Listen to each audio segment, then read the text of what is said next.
सांगितलंय आम्हाला, त्यामुळे थोडं समजून घ्या.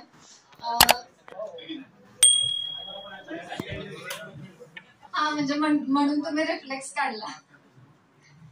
ठीक आहे. तर कालचा दिवस नेहमीप्रमाणे सुंदर अशा प्रार्थनेनं सुरुवात झाली आपल्या सेशनला. त्यानंतर मेडिटेशन झालं. मेडिटेशन नंतर आपलं महाराष्ट्र राज्य सेवा वैद्यकीय देखभाल नियम 1961 याचं लेक्चर झालं. शरद मोराणकर सरांनी आपल्याला म्हणजे कुटुंब म्हणजे काय, कुटुंबाची व्याख्या, कुटुंबामध्ये कोण कोण असतं वगैरे सगळं सांगितलं.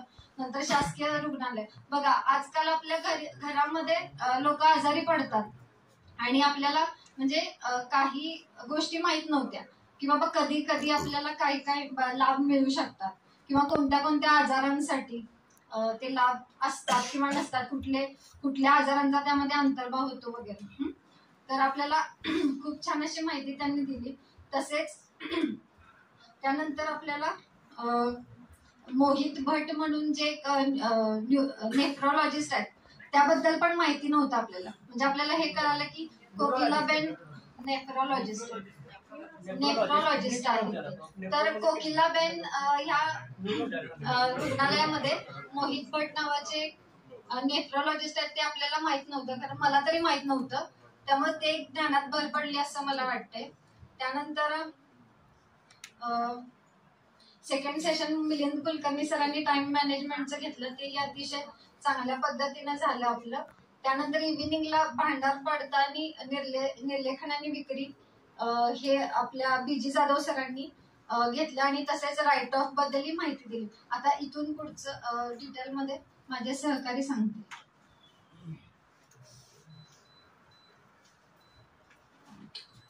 सर्वांना नमस्कार. काल सकाळी आपल्याला मोराणकर सरांनी ग्रुप इन्शुरन्स स्कीम बद्दल सांगितले. ग्रुप इन्शुरन्स स्कीमचा GR जो आहे तो 26 एप्रिल 1982 साली लागू झाला आणि 1 मे 1982 पासून तो अंमलात आला. ग्रुप इन्शुरन्स मध्ये वेगवेगळे स्लॅब दिले त्यांनी. Group A, group B, group C, group D. Group A आजच्या प्रेझेंट कंडिशनला ग्रुप A ची जी विमा म्हणजे कटिंग आहे, आपण बचत निधी म्हणतो तुला, जी कटिंग आहे ग्रुप A ची 960 रुपये आहे, ग्रुप B ची 480 आहे, ग्रुप C ची 360 आहे आणि ग्रुप D ची 240 आहे. आणि त्याच्या अंतर्गत आपल्याला विमा संरक्षण जे आहे ते खास करून आपण ग्रुप C कर्मचारी असल्यामुळे आपली 360 रुपये कटिंग होते आणि आपल्याला 3,60,000 विमा संरक्षण भेटतं. आणि हे 3,60,000 रुपये केव्हा भेटतं, जेव्हा ड्युरिंग सर्व्हिस आपण एखादा कर्मचारी ड्युरिंग सर्व्हिस मृत्यू होईल तेव्हा 3,60,000 रुपये भेटतात. आणि तसं नाही झालं तर रिटायरमेंटच्या वेळेस आपल्याला आपला जो बचत निधी आहे त्याचे 67% आपल्याला रिटर्न भेटतं. याच्यानंतरची माहिती तुम्हाला माझे सहकारी देतील. गुड मॉर्निंग सगळ्यांना. तर आज तारीख आहे 2 ऑक्टोबर. तर सर्वप्रथम सगळ्यांना महात्मा गांधी आणि डॉक्टर सर्वपल्ली राधाकृष्ण यांच्या जयंतीनिमित्त सगळ्यांना शुभेच्छा. वेळेवर सकाळी बघितलं. त्याच्यानंतर मी ग्रुप रिव्ह्यूला सुरुवात करते. तर सकाळी आपल्याला जो लेक्चर झाला होता गट विमा योजना GIS, आपल्याला काहीच माहित नव्हतं याच्याबद्दल की किती कटिंग होते काय होते. त्याच्यामध्ये आपल्याला व्याख्याता लाभले होते शरद मोराणकर सर. त्यांनी खूप असं डिटेलमध्ये आपल्याला एक्सप्लेनेशन दिलं की किती कटिंग व्हायला पाहिजे, काय व्हायला पाहिजे. त्याच्या अगोदर पेमेंट स्लिप मधून किती कटिंग होतात, काय कटिंग होतात ते आपल्याला काहीच त्याची इन्फॉर्मेशन नव्हती. तर त्यांनी सांगितल्याप्रमाणे विमा संरक्षण मध्ये आपल्याला 33% त्याचा कटिंग होते आणि बचत मध्ये 67% हा बचत निधीमध्ये कट होतो. आणि हे जे योजना चालू झाली ते 1 मे 1982 पासून सुरुवात झाली. तर अकाली मृत्यू झाल्यास सरांनी असं सांगितलं होतं की अकाली मृत्यू झाल्यास आपल्याला पूर्ण त्याचा विमा रक्कम आणि प्लस त्याची बचत निधीवर व्याजासहित रक्कम आपल्याला मिळते. तर मृत्यू अगर नाही झाला आपला तर जे बचत रक्कम आहे त्याचीच फक्त आपल्याला त्याच्यावर इंटरेस्ट पकडून ते बचत रक्कम मिळाली जाते आणि जे विमा संरक्षण रक्कम आहे ते आपल्याला मिळणार नाही. तर हे 1982 मध्ये रेग्युलर चालू झाली. जर पदोन्नती झाली तर मग कटिंग त्याच्यानुसार आपल्या जसं जे स्लॉट आहे त्याच्यामध्ये इन्क्रीमेंट होते आणि त्याच्यानुसार ते कटिंग केले जाते. आणि वेगवेगळे सरांनी आणि प्रत्येक जसं आपण आता कटिंग आहे जी कटिंग आहे ते सेवा पुस्तकामध्ये नोंद घेणं त्याचं आवश्यक आहे असं सरांनी सांगितलं होतं. म्हणजे जे आपण जेवढी पण कटिंग होते जेव्हा आपण म्हणजे जेव्हा रिटायर होऊ किंवा आपलं अकाली मृत्यू वगैरे झाला तर ते सेवा पुस्तकामधून त्यांचं व्हेरिफिकेशन करून ते आपल्याला त्यांचं जे रिकव्हरी अमाऊंट आहे ते आपल्याला मिळेल. त्यासाठी ते सेवा पुस्तकामधून व्हेरीफाय केलं जाईल. आणि जर गटात जर बदल झाला आपल्या जर आपण प्रमोशन ग्रुप बी मधून ग्रुप ए मध्ये गेलो किंवा क्लास 1 झालो तर ते पण आपल्याला सेवा पुस्तकामध्ये नमूद करणं आवश्यक आहे. आणि जर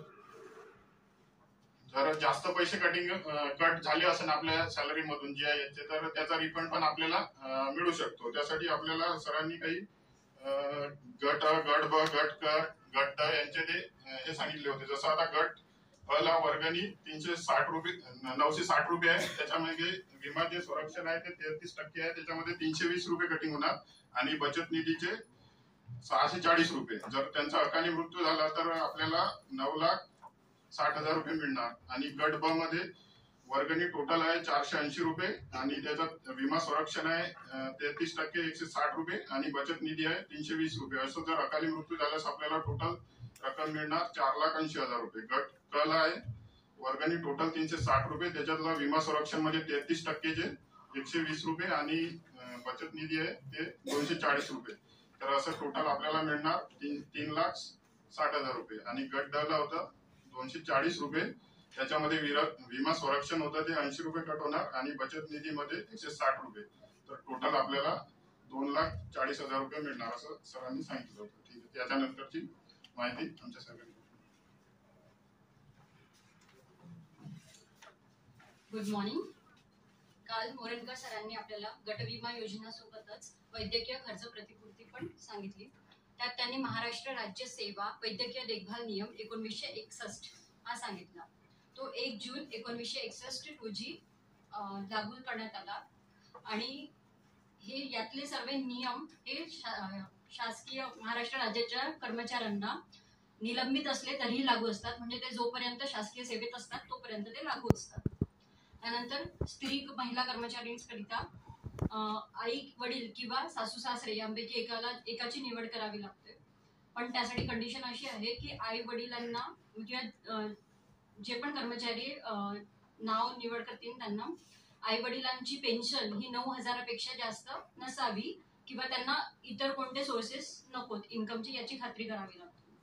त्यानंतर सर्व शासकीय रुग्णालये आपल्याला फ्री असतात आणि जे मेडिकल बिल असतात ते 1 वर्षाच्या आत सबमिट करावे लागतात.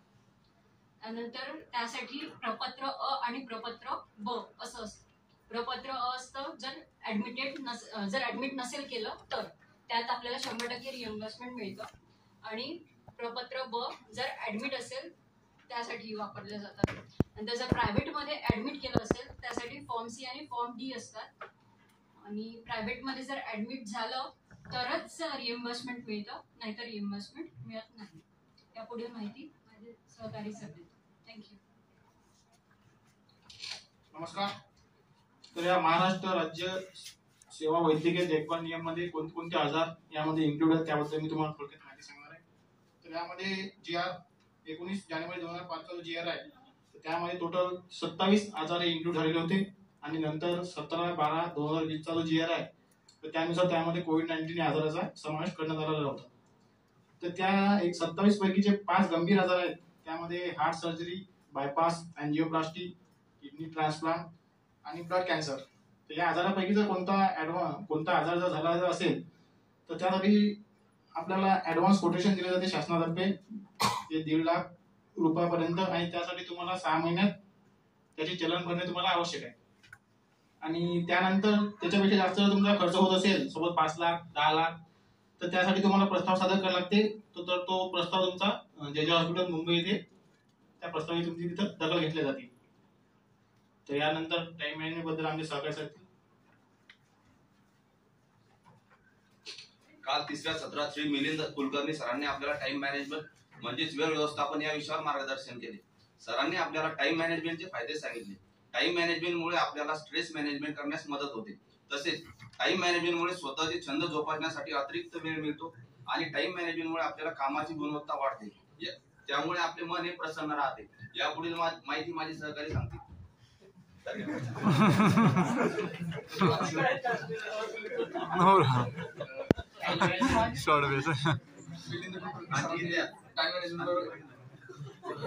टाइम मॅनेजमेंटचे फायदे सांगितले. त्याचबरोबर आपल्याला जे महत्वाचं काम आहे कामाचं वर्गीकरण कसं करायचं. तर 4 प्रकारे वर्गीकरण केलं त्यांनी. पहिले होतं इम्पॉर्टंट अँड अर्जंट काम. दुसरं होतं इम्पॉर्टंट बट नॉट अर्जंट काम. तिसरं होतं नॉट इम्पॉर्टंट बट अर्जंट काम. आणि चौथं होतं 4 नंबरचं not important but not urgent काम. यामध्ये सर्वप्रथम इम्पॉर्टंट काम करायचं आणि त्यानंतर but not important but not urgent काम करायचं.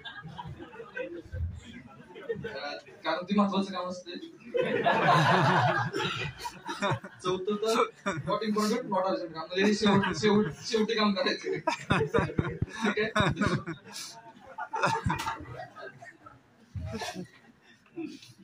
Good morning all of you. आज 2 ऑक्टोबर गांधी जयंती आणि बहादूर शास्त्री माजी पंतप्रधान यांच्या जयंतीनिमित्त सर्वांना विनम्र अभिवादन. दुपारच्या सेशनला बीजी जाधव सर जे आपले आरोचे असिस्टंट डायरेक्टर आहेत त्यांनी आपल्याला निर्लेखन बद्दल माहिती सांगितली, जो की तुमचा आणि माझा सर्वात इम्पॉर्टंट जो आपण सर्व्हिस करतोय त्यातला सर्वात महत्वाचा भाग आहे. म्हणजे आपल्याला जो चार्ज भेटलाय त्यातील प्रत्येकाच्या 75% चार्ज असाच आहे की जो निर्लेखित आज केला तरी चालेल. त्यानंतर त्यांनी आपल्याला स्टार्टिंगला वस्तूची जी सायकल आहे ती सांगितली. त्यात प्रोडक्शन, त्यानंतर ते प्रोडक्शन होते एका कंपनीमध्ये, ती परचेस करतो आपण, त्यानंतर आपण तिला यूज करतो. युटिलायझेशन लाईफ ही आपल्यासाठी जास्त आहे, आपण तिचा जास्तच वापर करतो. त्यानंतर तिचा जो टाइम आहे म्हणजे तिची जी युटिलायझेशन सायकल आहे त्यानंतर तिला निर्लेखित करण्याची प्रोसेस असते. ती झाल्यानंतर तिचं सेल होतो, ते आपल्याला ऑप्शन वगैरे त्या पद्धतीने सांगितलं सरांनी. आणि त्यानंतर तिला डिस्पोज केले जाते. सो शासन निर्णय 28 फेब्रुवारी 1962 दाखवत होते सर, पण काही अडचणी येत होत्या कालांतराने. त्यानंतर दाखवला. त्यात सरांनी काहीतरी डेफिनेशन सांगितल्या. त्यामध्ये भांडार मूल्याची सांगितली की व्हॅल्यू ऑफ स्टोअर काय असते. की व्हॅल्यू ऑफ स्टोअर म्हणजे जर एखादी वस्तू आपल्या चार्ज मध्ये आली किंवा ती DSR वर गेली तर तिची प्रत्येक 10 वर्षाने प्रत्येक वर्षाला तिची 10% व्हॅल्यू ही कमी होत जाते व शेवटी DSR वरती फक्त 10% राहते. त्यानंतर रिप्लेसमेंट व्हॅल्यू काय असते. जर एखादी वस्तू गहाळ झाली तर ती भरून घेण्यासाठी जी मार्केट व्हॅल्यू असते त्यानुसार ती आपल्याला भरून घेतली जाते, रिप्लेस केली जाते, तर त्याला म्हणतात रिप्लेशन व्हॅल्यू. त्यानंतर सरांनी डिप्रिसिएशन व्हॅल्यू त्याचे रेट सांगितले होते. तर प्रत्येक हँड टूल्सला वेगवेगळे पर्सेंटेज असतात. त्यामध्ये मशीनची जी लाईफ असेल त्यानुसार त्याचा जो घसाराचा दर असतो तो असतो. जसं मशीनला 10%, त्यानंतर टूल्सला 20%, फर्निचरला 5%. अशा पद्धतीने त्यांनी थोडक्यात आपल्याला निर्लेखित बद्दल सांगितलं. तर ह्या पुढची माहिती सर देते. थँक्यू.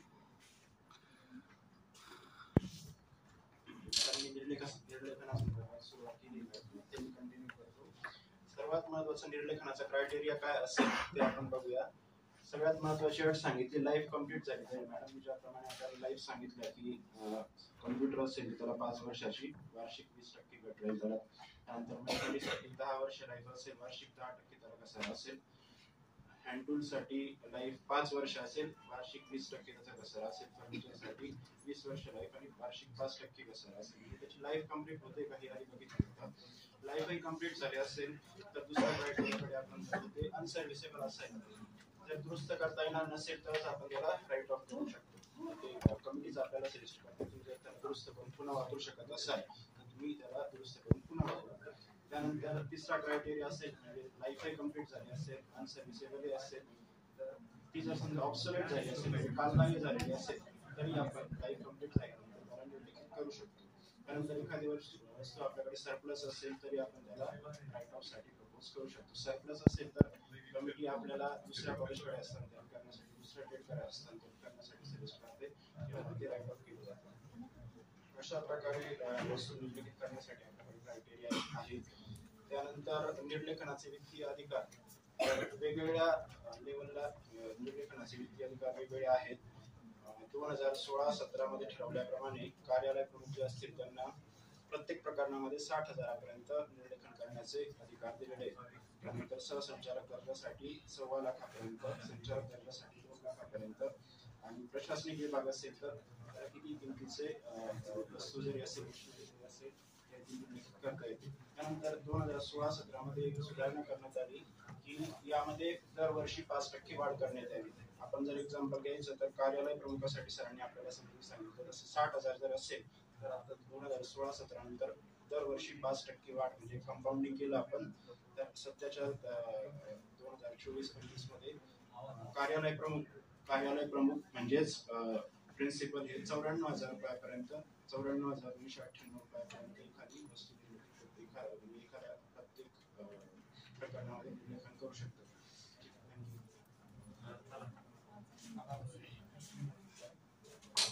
नमस्कार. 5 मिनिटानंतर वरती आलो स्टेजवरती. माझ्या लक्षात नव्हतं माझा ग्रुप आहे वरती. मी मला विचार केला मी येऊन